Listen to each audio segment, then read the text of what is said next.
सुबह सुबह चाचा पूछ रहे थे कि बताओ यूसीसी क्या है। तो मैंने कहा कि देखिए यूसीसी माने यूनिफॉर्म सिविल कोड, यानी समान नागरिक संहिता।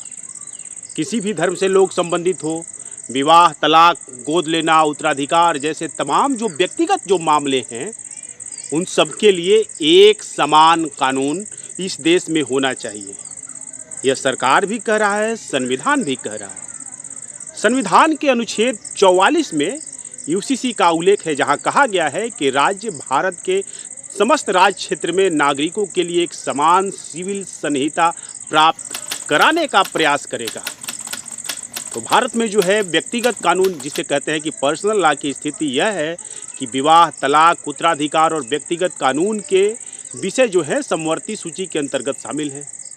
भारत में जो हिंदुओं के लिए जो पर्सनल लॉ है वो है कि 1956 में भारतीय संसद द्वारा, जिसमें सिखों, जैनियों और बौद्धों पर भी वही कानून जो लागू होता है, उसे संहिताबद्ध किया गया था। यह जो विधेयक है उसे 4 भागों में बांटा गया है जो हिंदुओं का है।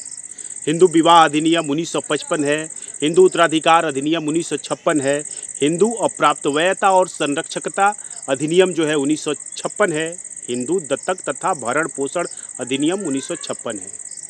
यह सब जो हो गया हिंदुओं का पर्सनल नियम हो गया, ये कहिए कि हिंदुओं का पर्सनल लॉ हो गया। वहीं भारत में रहने वाले मुसलमानों के लिए एक अलग से कानून है जिसे कहते हैं मुस्लिम पर्सनल लॉ, जिसमें यह स्पष्ट रूप से कहा गया है कि राज्य व्यक्तिगत विवादों के मामलों में हस्तक्षेप नहीं करेगा और एक धार्मिक प्राधिकरण कुरान और हदीस की अपनी व्याख्या के आधार पर यह घोषणा करेगा।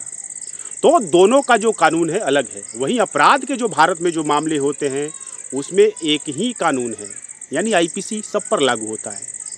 लेकिन जब पर्सनल लॉ का मैटर होता है, जहाँ पर जिससे हम कहते हैं कि उत्तराधिकार का हो गया, तलाक का हो गया, इस तरह के जो मामले होते हैं तो उसमें दोनों के लिए अलग अलग कानून है। लेकिन अब भारत सरकार कह रही है कि नहीं, यह संविधान में ही वर्णित है अनुच्छेद 44 में कि राज्य इसके लिए प्रयास करेगा। तो भाई हम अब करने वाले हैं। इस पर बहुत सारे लोग विरोध भी कर रहे हैं। उनका ये तर्क है कि भारत एक विविधतापूर्ण वाला जो देश है, जिसमें अनुच्छेद 29 के तहत अल्पसंख्यकों के हितों की सुरक्षा एक मौलिक अधिकार है। यह अनुच्छेद भाषाई और धार्मिक अल्पसंख्यकों को उनके सांस्कृतिक और शैक्षणिक अधिकारों का संरक्षण करता है, भेदभाव होने से बचाता है। इस अनुच्छेद के तहत शैक्षणिक संस्थानों की स्थापना और प्रशासन का अधिकार भी अल्पसंख्यकों को दिया गया है। तो जो विरोध में है उनका ये तर्क है, अनुच्छेद 29 के तहत वे अपनी बात रख रहे हैं। सरकार कह रही है कि अनुच्छेद 44 के तहत भाई है कि समान नागरिक संहिता हम लागू करेंगे। सर्वोच्च न्यायालय कहता है कि सरला मुदगल का एक केस था जो 1995 में उसमें डिसीजन आया था। इसके अलावा पाउलो कटिन्हो बनाम Maria Luiza Valentina Pereira case जो है वो 2019 में आया था। उसमें सुप्रीम कोर्ट ने कहा था कि भाई भारत में यूसीसी लागू करिए। सुप्रीम कोर्ट ने स्पष्ट निर्देश दिया था। तो दोनों का भाई अपना अपना तर्क है। जो पक्ष में है सरकार है और जो विपक्ष में जो लोग कह रहे हैं कि नहीं भाई ये केन कर रहे हैं, किंतु परंतु कर रहे हैं, तो दोनों का अपना अपना तर्क है।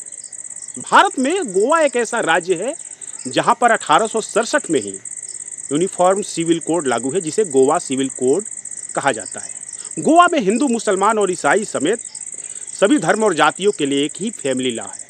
इस कानून के तहत गोवा में कोई भी ट्रिपल तलाक नहीं दे सकता है। रजिस्ट्रेशन कराए बिना शादी कानूनी तौर पर मान्य नहीं होता है।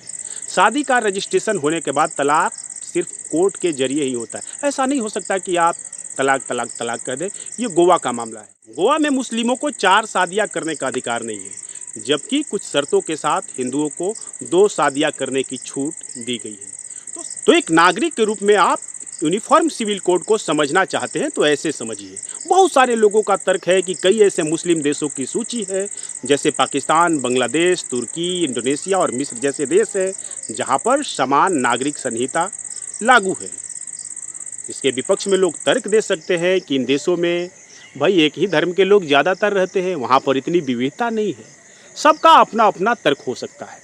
इसमें आपको यह समझना है, देश की विविधता को समझना है, यहाँ पर जो ताना बाना है उसको समझना है, और सरकार का जो पक्ष है उसको समझना है।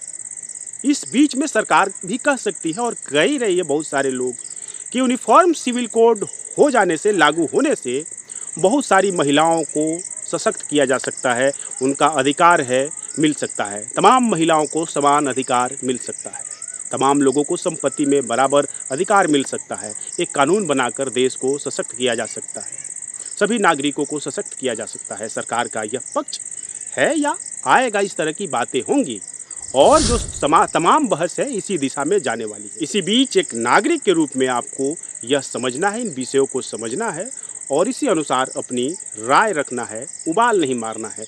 आज की समाज नीति में इतना ही, शेष फिर कभी।